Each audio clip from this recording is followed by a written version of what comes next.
Buenos días, un cordial saludo para todos y todas. Seguimos con nuestro curso de Constitución e Instrucción Cívica y como lo señalé desde un principio, la idea es seguir compartiendo estos videos cortos en los cuales pues, es un espacio idóneo para profundizar en los temas que vamos trabajando en las cartillas. Y recordar antes de seguir avanzando que cuál es el propósito de este curso. Acuérdense que el tema no es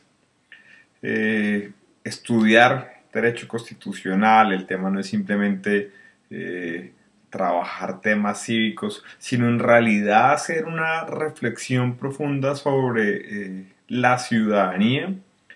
Y yo diría que el objetivo último del curso es que logremos apropiarnos de la propuesta y del sentido que contiene la Constitución Política de 1991. En la medida que, como hemos planteado al inicio del curso, pues la Constitución es el corazón de nuestra sociedad, es como el acuerdo básico a través del cual podemos convivir, es la forma a través de la cual entendemos nuestro sentido como nuestra sociedad, nuestros valores, es la forma como nos organizamos y más allá de la política, de los partidos, de las preferencias políticas de cada uno, liberales, conservadoras, izquierda, derecha, centro, eso no es relevante en este momento. Todos, con independencia de su orientación política, pues estamos de acuerdo en que estamos regidos y viviendo en una sociedad que se marca en un cuadro, en un contexto de constitucionalidad, que es lo que contiene la Constitución Política de 1991. Por eso, lo que hemos hecho desde el inicio de este curso es, uno, tratar de dar unos elementos para comprender qué es eso del Estado, qué es el Estado moderno, en la medida en que el Estado colombiano es un Estado que aspira a ser un Estado moderno, que aspira a tener el monopolio de la fuerza, que aspira a gobernar, que aspira a ser un Estado soberano, que tiene poder sobre el territorio, que respeta los derechos, aspira a ser un Estado social de derecho, esto que ya lo hemos conversado ampliamente. Y vean que en esta cuarta semana, pues la idea es que profundicemos sobre un tema que considero que es clave y está al interior de nuestra Constitución, y es el asunto de la libertad, que parecería y a todos nos es un concepto bastante familiar en la medida en que hoy por hoy, pleno siglo XXI,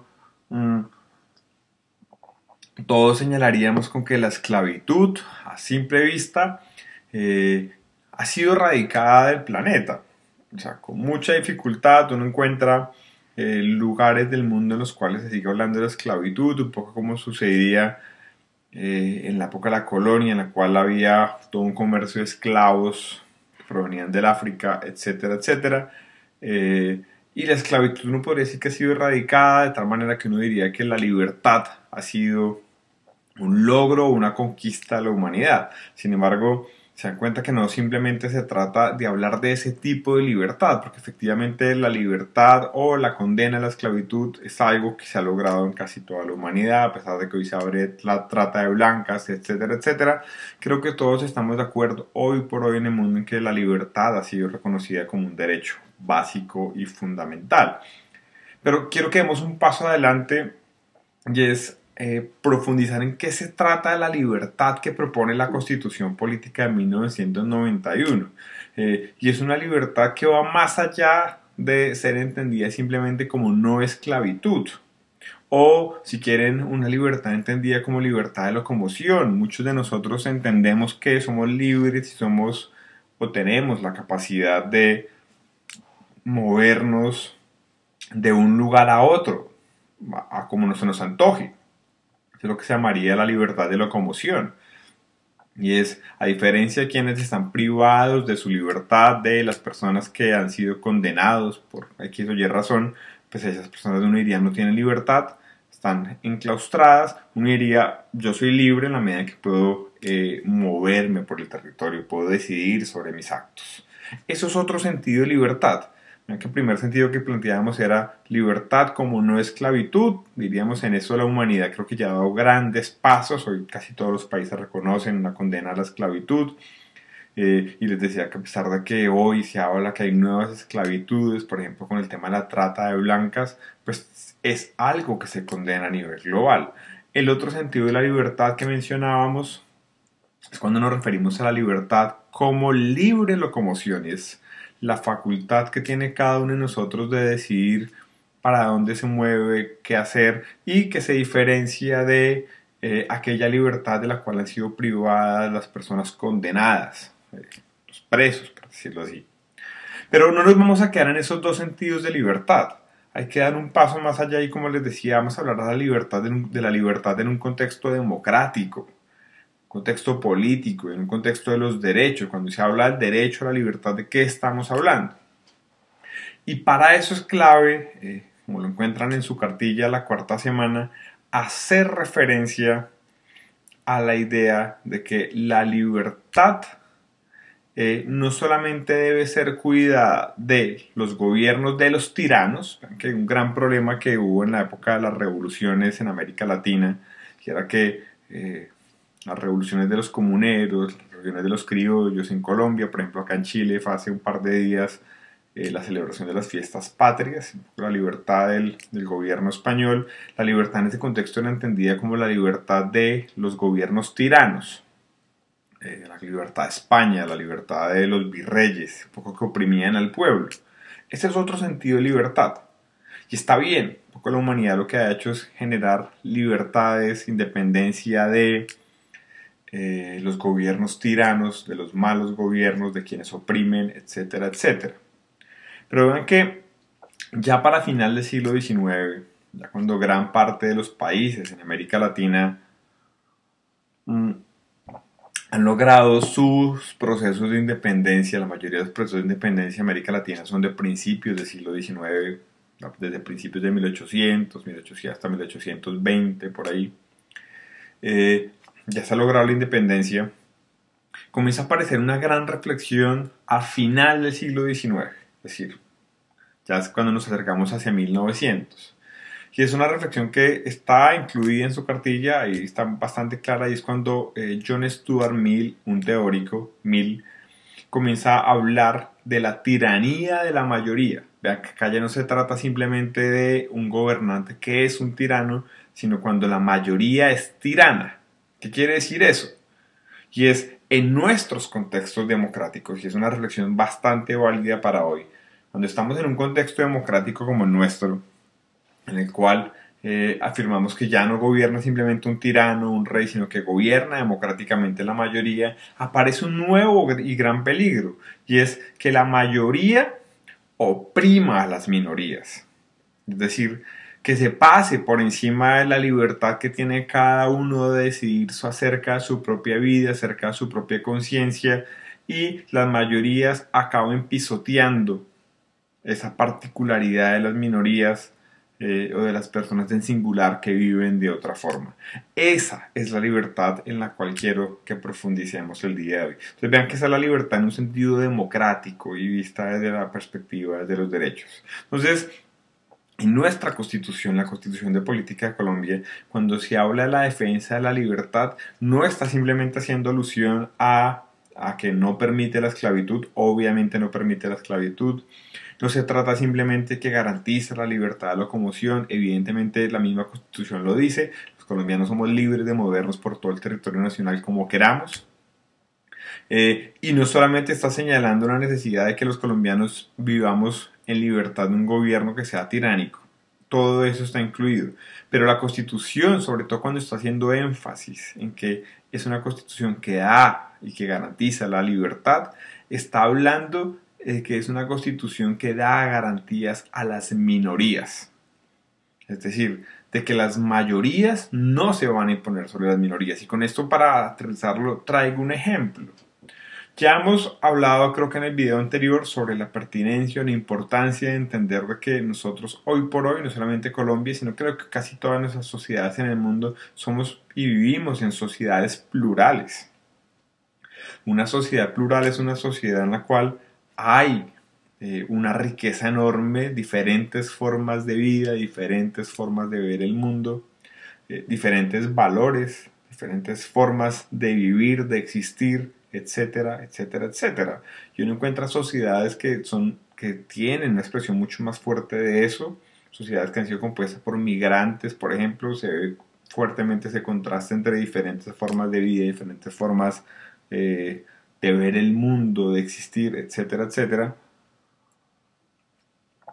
Entonces vean que partiendo de esa idea que vivimos en sociedades plurales, pues la consecuencia inmediata es que nos vemos obligados a concebir una idea de libertad que sea conforme a esa idea de sociedad plural. Es decir, la libertad de la constitución política lo que garantiza es que cada uno de nosotros pueda vivir y decidir sobre su vida en conciencia sin que otros lo opriman y le digan cómo debe vivir. Esa sería la tiranía de la mayoría. Haga de cuenta que nosotros como colombianos vivimos en la Colombia de final del siglo XIX, que era una Colombia de mayorías. Hoy seguimos siendo mayoría católica, pero haga de cuenta que final del siglo XIX era una mayoría católica mucho más grande, mucho más impositiva. La mayoría de los colegios eran católicos, la mayoría de la educación universitaria era católica, etcétera, etcétera. Imagínense cómo sería la vida de una persona que en ese contexto no profesara la religión católica y tuviera otra forma de ver la vida, otros valores, otra orientación absolutamente respetable también. Seguramente lo que sucedería en ese contexto es que esa persona sería obligado a vivir conforme a esos principios que defiende la mayoría, es decir, la tiranía de la mayoría. Entonces lo que hace la Constitución nuestra, la de 1991, es que hoy por hoy se garantiza, junto con la idea de que somos una sociedad plural, junto con la idea de que vivimos en un estado laico, que cada uno tiene la garantía y el derecho de, en total libertad, decidir cómo vivir su vida, bajo qué cosmovisión, bajo qué valores, armar su propio proyecto de vida, tomar sus propias decisiones cuando es una persona adulta, por supuesto, ya vamos a aclarar un poco esas condiciones de la libertad, pero en general uno diría, la Constitución lo que garantiza es, y lo dice muy claro, el libre desarrollo de la persona. Cuando yo estaba en el colegio, la Constitución es del 91, cuando se promulgó la Constitución yo era bastante niño, tenía 11 años, se comenzó a hablar mucho de que la Constitución defendía el libre desarrollo de la personalidad, y recuerdo que en esa época muchos compañeros míos, en base a ese derecho al libre desarrollo de la persona, demandaban su derecho a vivir como les parecía, es decir, un poco como a cortarse el pelo como quisieran, a vestirse como quisieran, y que los demás no podían obligarlos y que los colegios no podían obligar a las familias a eso. Por supuesto, detrás de eso hay toda una reflexión, pero lo que quiero señalar es la Constitución colombiana. Cuando se habla de la libertad, se está hablando de las garantías para que las mayorías no impongan sus preferencias sobre las minorías, no solamente en términos religiosos, ni en términos de ideas, sino en términos de formas de vida, cómo vivir, cómo existir, cómo pensar, qué preferencias tener. Entonces vean que son ideas que hemos ido desarrollando a lo largo del curso que van muy unidas. Esa idea de que somos una sociedad plural, que todos tienen derecho a pensar distinto, no todo el mundo tiene que ser de derecha ni tampoco de izquierda, sino en la sociedad plural caben los que piensan desde ideas de derecha, caben también los que piensan desde ideas de izquierda, los que defienden una idea de centro también caben en esa sociedad plural, caben por supuesto también quienes son deciden su sexualidad de una forma heterosexual, como quienes la deciden de una forma homosexual, caben por supuesto también en esa sociedad plural. Así como caben todos los gustos y las preferencias, así como se trata con el gusto que la comida, pues también en esa sociedad plural en la que vivimos hay diferentes formas de ver el mundo, diferentes ideas. Vean que así como hay personas que dedican su vida al trabajo, otros la dedican al deporte, otros la dedican a la religión, otros la dedican a las artes, la literatura, la familia.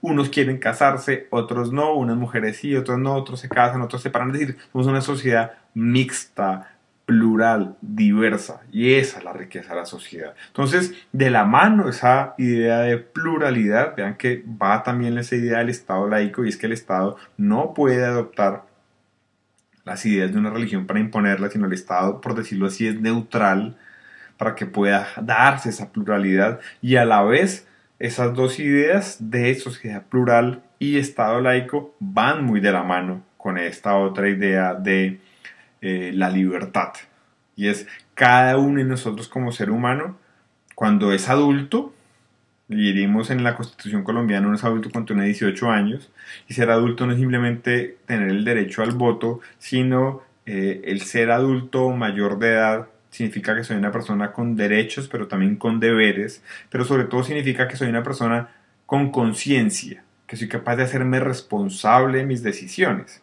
Entonces lo que supone ante el Estado y ante la ley es que cuando yo dejo de ser un niño, soy mayor de edad, pues ya no estoy bajo la tutela de mis padres, ellos ya no deciden por mí, por eso uno dice que los niños literalmente no es que sean absolutamente libres, la Constitución concibe que los niños no son responsables de sus decisiones, y esa es un poco la razón por la cual los niños cuando cometen un delito pues son procesados de otra forma, son personas que suponemos que no son conscientes, y eso pues tiene todo un problema, pero suponemos que también hay responsabilidad de los padres, que son los encargados de la tutela de los niños, etcétera, etcétera. Pero vean que los niños conseguimos que no son del todo responsables ni no son del todo libres.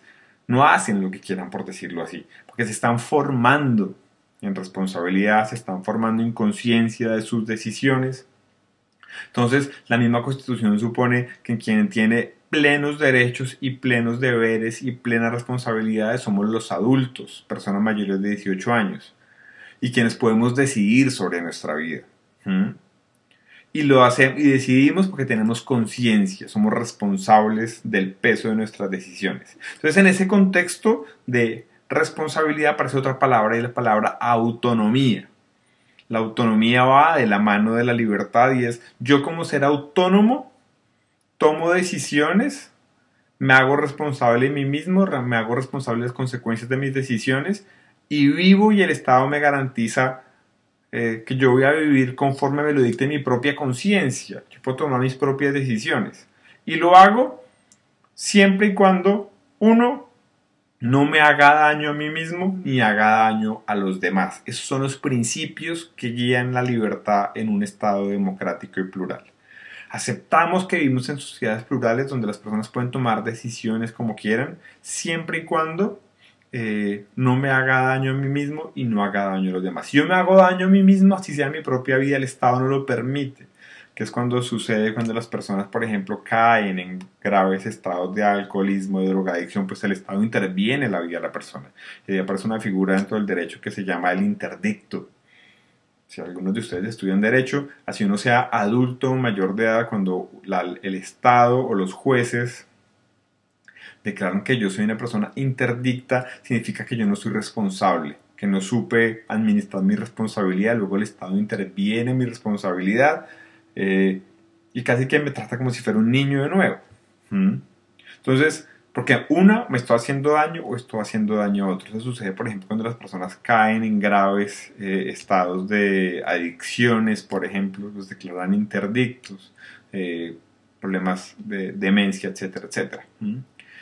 Y la segunda condición le diría es, usted le decía la condición general, no hacerme daño a mí, pero tampoco hacerle daño a otros, porque aceptamos que en esa sociedad plural yo puedo vivir como yo quiera siempre y cuando no dañe a los demás. Y creo que hay un ejemplo bastante básico, y es, vea, usted en su casa puede poner la música que quiera, es libre de hacerlo, mariachis, reggaetón, lo que quiera, siempre y cuando no afecte a los demás. No quiero que se queden con esa idea de que mis derechos van hasta donde comienzan los demás, porque no es correcta del todo, y se ha popularizado, pero no es tan correcta del todo, porque ven que esa idea es bastante individualista, y es como si yo viviera en un mundo donde tengo unos derechos y acá comienza el otro, y esa idea de que mis derechos van hasta donde comienzan los demás no habla de que somos una sociedad solidaria, de donde tenemos nexos con los demás, no es tan acertada.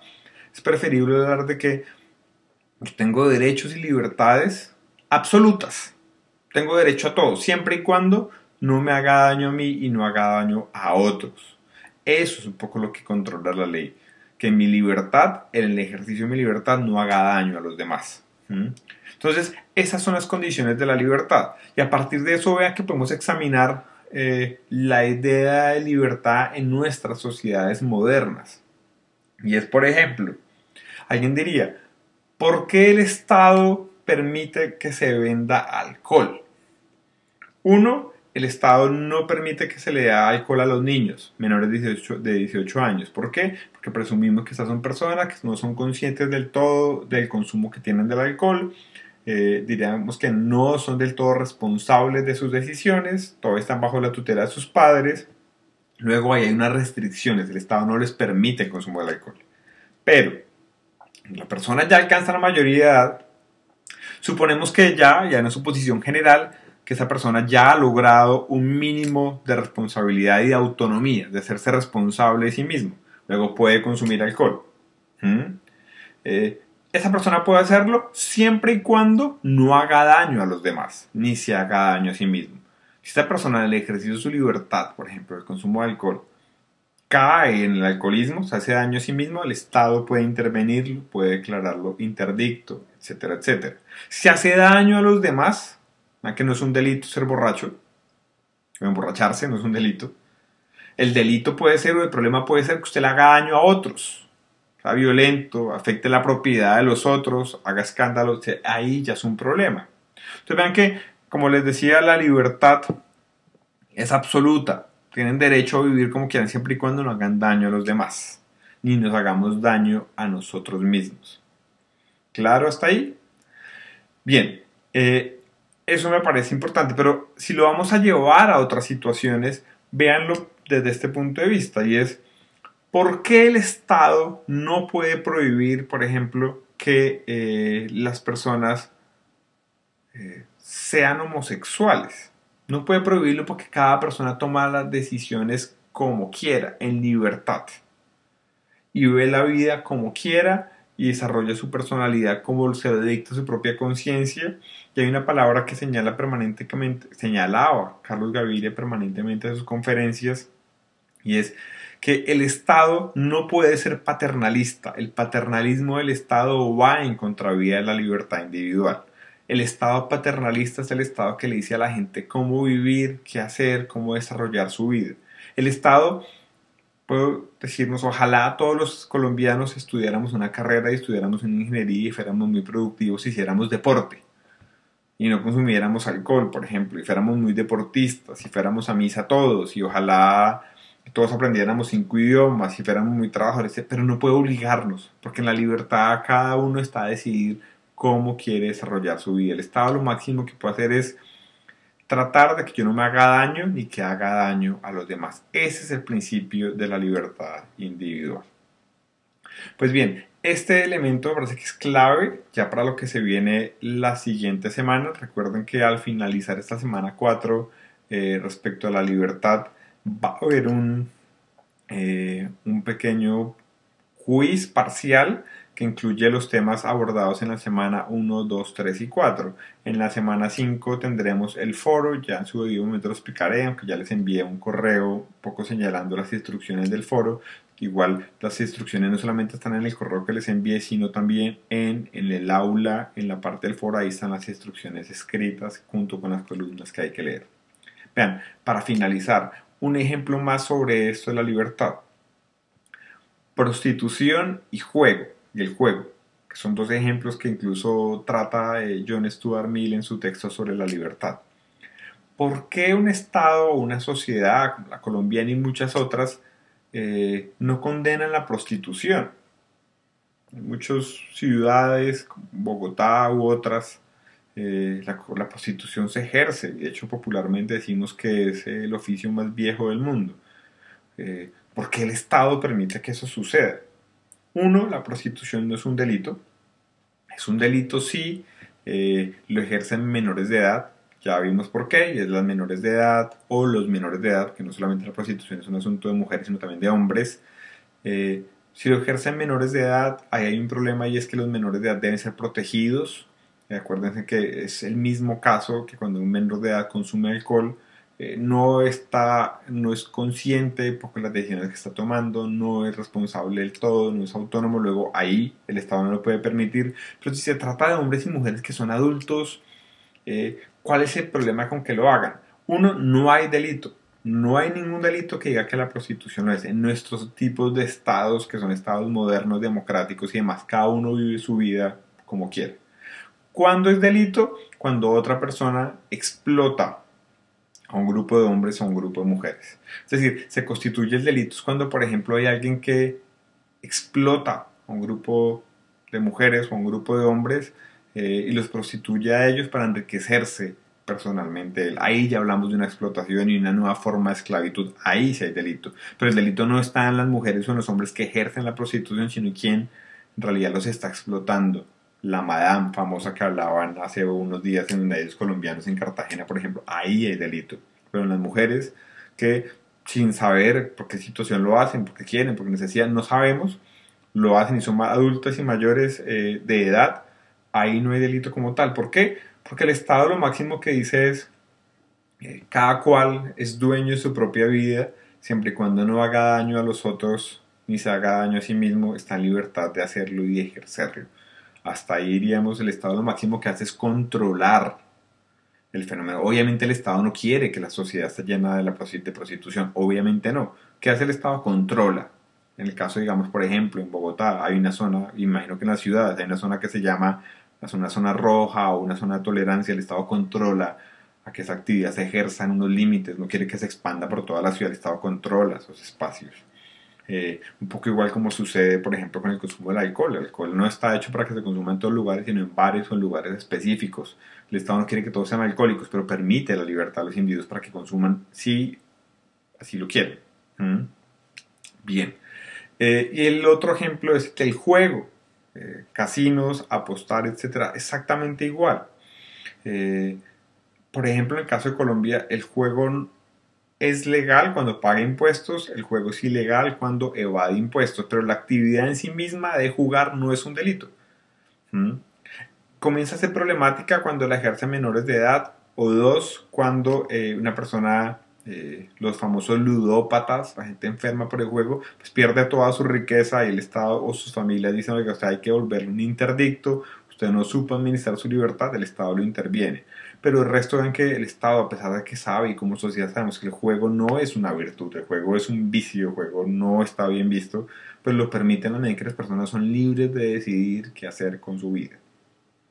Hoy por hoy vivimos en sociedades libres que fomentan la libertad, sociedades plurales, en estados laicos. Ya no es como en otras sociedades, por ejemplo, en sociedades totalitarias, son sociedades en las cuales el Estado era paternalista, por ejemplo. Piénsese, por ejemplo, se me viene a la cabeza la España, cuando en España el dictador era Francisco Franco. Francisco Franco, cuando era dictador, prohibió la pornografía en España. Y por supuesto, la pornografía no le genera nada bueno a la sociedad. Pero al prohibirla se volvió un estado paternalista, al decirle a la gente qué hacer y cómo vivir. Francisco Franco prohibió, había una lista de libros prohibidos que nadie podía leer, que parecía que era literatura prohibida, que no edificaba, que no iba acorde a los valores cristianos, y era cualquier tipo de literatura, cualquier tipo de arte. Entonces, eso no es una sociedad liberal, una sociedad que fomenta la libertad individual. Espero que con estos ejemplos hayamos podido avanzar un poco más en esto de la libertad. Como les decía, les recomiendo finalizar esta semana 4. No olviden presentar el parcial, que acumule un poco los temas de estas primeras 4 semanas. Ya la siguiente semana hablaremos, la semana 5 y 6, hablaremos de la actividad del foro, que es una actividad que es individual, pero a la vez tiene un poco de interacción entre ustedes. Ya hablaremos de qué se trata, pero ahora les diría repasar muy bien las cartillas de esas primeras 4 semanas y no olviden presentar el parcial. Un gusto saludarlos, espero que tengan un feliz resto de semana. Cualquier duda, inquietud, nos ponemos en contacto por el correo o me pueden escribir en WhatsApp. Espero ya con toda certeza que el próximo martes nos veamos en el foro virtual. Ya les enviaré el link, ya están resueltos todos los problemas técnicos para que podamos conversar el martes. No se les olvide, martes 8 de la noche, resolvemos preguntas, hablamos del foro, nos vemos el próximo martes. Feliz resto de semana y que estén muy bien todos. Chao.